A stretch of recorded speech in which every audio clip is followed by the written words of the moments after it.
My name is Carrie. My partner had issues with alcohol. When we first met, he came round and he kind of had a drink, the weekends and things like that. But what I didn't know was that he was drinking vodka at home before he came to mine. And then gradually he got into a spiral of drinking more and more. He'd had some traumas in his life. He'd been detoxed up until 2017. He'd been detoxed twice. And then his granddad passed away. And then he started using alcohol again to get rid of the feelings and the anxiety. Then in 2019, he referred himself back to Forward Trust, and he met with some of his key workers, and they suggested that he cut out the vodka completely, which he did. And then with his strong beers, he was drinking like 10% beers, that he put lemonade with those. So he did that. And then he decided that that's all he needed. He just needed to have a detox, and that was going to get rid of all of his problems again and his alcohol issues. And then COVID hit, and he didn't drink, but he became really anxious and he wouldn't leave the house. He became more and more inside himself. And then one day in 2022, so we did last like almost 3 years. And then in 2022, he went to the gym one night and he didn't come back in the normal time. And I started panicking and thinking, oh my God, what's happened to him? And he was in my car at the time, and he decided to go back to the shop that he always used to go to buy his alcohol, because he thought, maybe if I try it, it might work. I can control it. It's not going to control me this time. And no, from that moment, things started to go downhill. So we had the whole summer of holidays with him drinking every night, me panicking, feeling quite alone and frightened that he was actually going to hurt himself, because he quite liked to go out in the garden and have a bonfire and sit with his can of drink and his music outside. And then he'd put me to bed at 1 o'clock. But I was too scared to go to sleep, because I thought if he's too drunk, he might fall over and burn himself in the fire.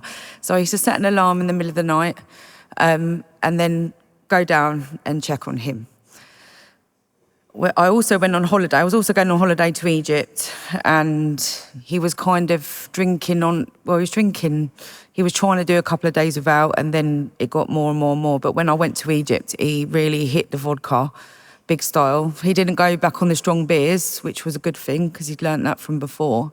But we went all the way through this. My son was in the house as well. He was never horrible. He was just quiet.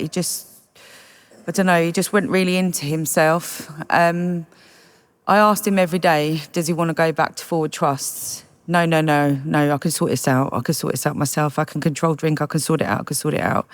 And then one day he said to me, ask me the question. So I asked him a question and I said, do you want to go to Forward Trust? He said, yes. So I quickly booked that appointment. We went down to the Forward Trust. And they offered him detox, and he did that.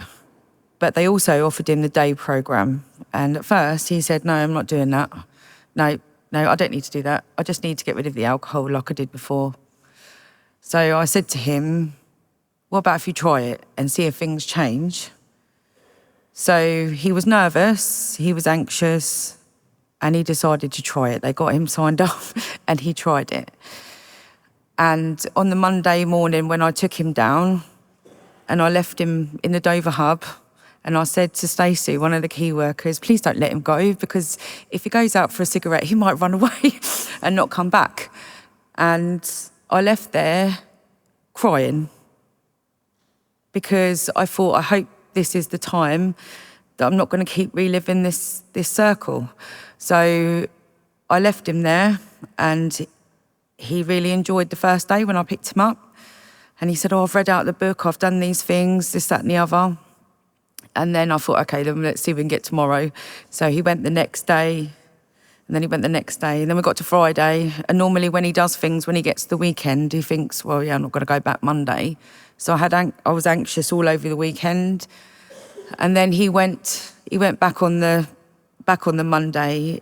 And then that's when everything changed. And everything changed magically. It was like in that room, there was a lot of magic going on that I didn't know and I didn't understand. But because I was so anxious, I was checking in on him all the time, making sure he was all right. He asked one of the other key workers to speak to me, which was Nicole. And so Nicole came along and said, I think you need to leave him alone a little bit.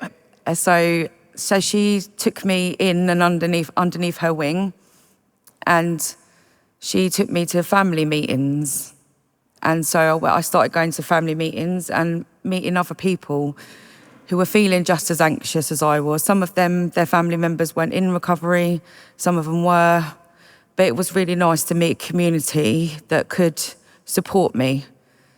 So from that, she then spoke to me about doing a programme called unpacks, which is moving parents and children together. So we did that, and the whole 9 weeks with my son. Was a bit reluctant to agree to it at first because I thought, Liam doesn't really know what's going on. And she said to me, he does, but he's just not saying anything. So we did the 9 weeks. It was absolutely amazing. Liam fully understands about addiction. He was able to say his piece about what he thought about it all. It enabled him a safe space to open up and talk about addiction and know that he didn't need to use drugs or alcohol in the future to deal with any of his life problems. He has a really strong bond with Ben and they absolutely adore each other, to the point that he went to a shop and there was a Budweiser T-shirt and he bought it, but then he took it home and he said to Ben, I've bought this T-shirt, but I won't wear it. He said, if it makes you want to drink. Now, what 12-year-old thinks like that? You know what I mean? He was proper thinking they got that from Impact. But we moved together as a family and that was fantastic. But from that, I also found out through the aftercare that I had complex PTSD. I was a massive enabler and a massive people pleaser. So my aftercare was to go and do women's worth. So I did the women's worth programme and I also did the relationships matter. And from those two, I was asked to volunteer. So I volunteered every week. I used to go along with the new clients. And obviously I could tell them about my experience being with a loved one. So I did that. I also volunteered for the families meetings as well, which is absolutely amazing. They taught me about Ben's addiction and how I didn't cause it. I couldn't cause it. And because I so wanted to wrap him up in cotton wool all the time so that he didn't have to deal with life, how that was quite wrong of me because he needed to deal with feelings and he needed to deal with stuff, and that's what they were teaching him on the day programme, to, live his life. So I took a massive step back. He went from the point of not phoning even a doctor, not seeing anybody, to now he actually phones the doctors. He goes out on his own. He does go out for coffee with people. He's not here today because he doesn't like London. But yeah, so from all of that, I did that. And then I was asked to run my own group in East Kent, the Women's Worth group, which we did mindfulness and we did lots of arts and craft activities. I also did some of that in the day programme. Some of you in the middle here have been, they've been to some of our sessions. And then from that, I applied for a job with Forward Trust. And I now work on the day programme where all the magic happens in Medway. So I get up really early in the morning and I make that time to go to my job. I could have chosen a job nearer, but I wanted to go there. So I do that, and now I help people every day, just the same as the magical people on a day-to-day programme helped Ben and I get to the point we are now. So I would just like to say a massive thank you to Forward Trust.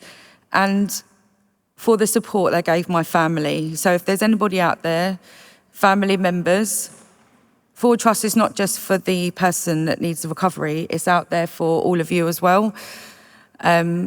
Recovering Families has gone UK-wide, so I'm sure there's some information about somewhere. But please, if you need that help to understand your loved one's journey, please go and get it. It's amazing. It taught me all my self-care, taught me everything I know, and that's why I'm standing here today, and I'm so grateful. So thank you very much.